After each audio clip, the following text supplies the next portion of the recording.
What's going on, everyone, and welcome back to my YouTube channel. My name is Hector and this is where we talk about tech, tips, news, and reviews. Just a little reminder for you guys, if you guys haven't already, please leave a like, subscribe, and smash that bell notification icon. That way you can get notified each time I release a video. If you thought that I was going to tell you to go and buy a new laptop, well, we'll get to that later.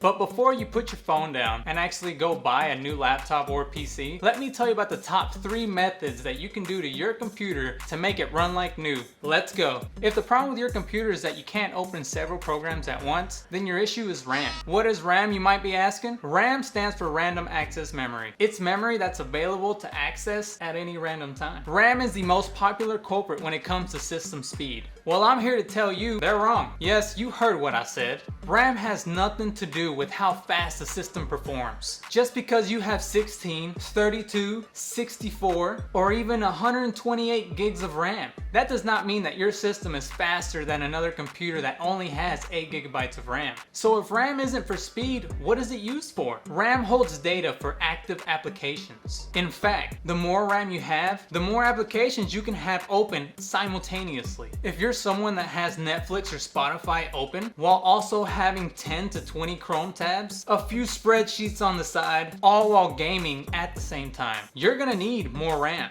How much RAM would I recommend? Well, on a personal note, I wouldn't buy anything under 16 gigs of RAM. As a system administrator, I have several network and security programs all open at the same time. I'm also remoted into 3 to 6 servers while doing extensive research for future projects. And every now and then, I'm checking the YouTube analytics page. So yeah, I'll need more than 4 to 8 gigabytes of RAM. So Hector, how many gigabytes of RAM should I get? The best way to see how many gigs of RAM you need is to open your performance monitor. The best time to do this is whenever your workload is at its max capacity. If you see that your RAM usage is maxed out, it might be time to upgrade from 4 to 8, 8 to 16, or 16 to 32 gigs of RAM. Let me know down in the comments how much RAM you think the average person needs.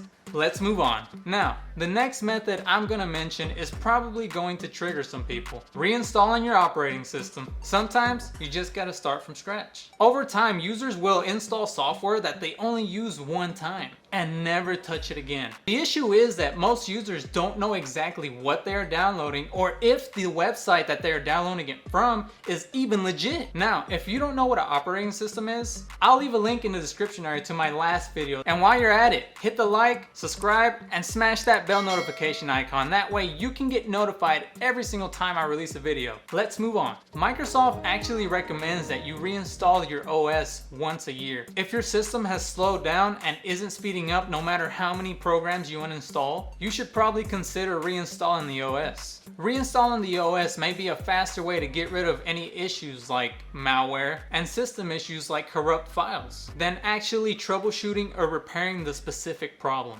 Now, with that being said, you're going to have to back up all of your personal files. This includes family pictures, documents, and any license keys or installs that you might have purchased. Once everything gets backed up, you should be ready to install your OS. The final method could be the answer to all of your problems, and that is upgrading your hard drive. But Hector, what does a hard drive have to do with speed? Well, I bet you never thought of this, and most people don't. That's why you need to like and subscribe to my channel. And that way you can stay up to date on all this valuable information. It literally takes 2 seconds to do. If you have one of these, or one of these, then you need to replace it with one of these.